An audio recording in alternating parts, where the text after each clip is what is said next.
This is why you shouldn't van life. Van lifing has become a popular trend, as you've seen on social media, but there's a lot of things that you don't know about it that are actually very uncomfortable, and there's a lot of things that just people glorify. They park their van on the side of a cliff and they show you this really awesome scene, but most of the time you're parked in a parking lot like this, next to a train track, and it's cold in the winter. There's not much you can do for heat or AC in the summer, but some things we do to remedy it is to get like a little heater buddy or 0 degree sleeping bag. We have other van lifers out here as well. They have decided to take on this task, but I honestly don't think that it's the best thing to do. Using the bathroom is probably the hardest thing to do in the morning. You wake up and you've got to use the bathroom like number 2. You can't do it in your car. I can because I've got an RV, but you have to find a place like Barnes & Nobles or Walmart or maybe a gym like this one.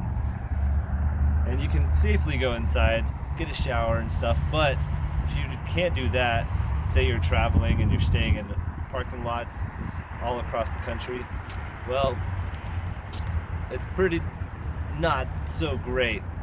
You're gonna have to use some really bad toilets. And you might be asking yourself, why would you want to do something like this? It's not all that glamorous.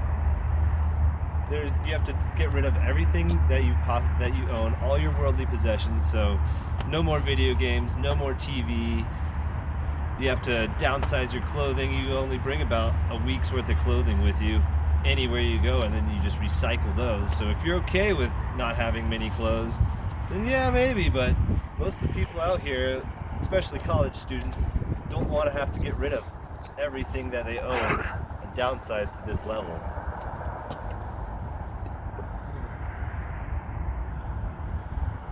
Oh yeah, and work. When you're working, something like my job, I work as a junior accountant. I have to dress up business casual every day. That's really hard to do. I have to make sure that I'm smelling good. I have to make sure I'm looking good.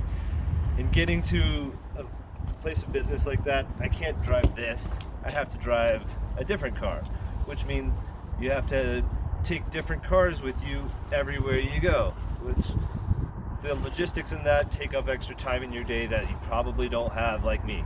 I don't have much time for anything else other than work, move my vehicles around, school, sleep. That's tough. It's a difficult task, and I don't think people should actually take on. And it's pretty expensive, actually. I do save about $800 a month not paying rent, but I spend that money on other things like gas. I spend about $200 to $400 just on gas to move around. The whole traveling, that could be seen as a positive, but that's just more money that you're having to spend. Now, I have some people here in the audience, and I'd like to ask them, do you have any questions of van life and why you shouldn't van life? I'm trying to tell you why you shouldn't van life.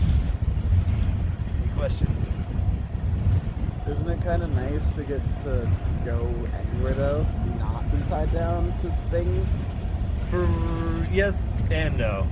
Yes, it's nice not having to pay rent and those kind of bills, but knowing the fact that when I'm traveling, I have to spend my whole entire week not doing anything fun, and then maybe on the weekend I can go somewhere, but I have to allocate the expenses to be able to travel somewhere.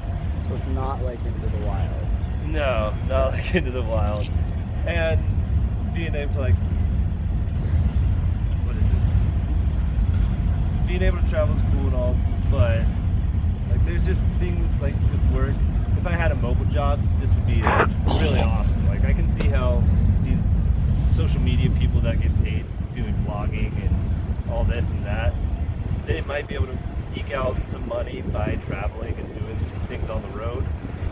But since I work in a single location, going somewhere every day it's a task.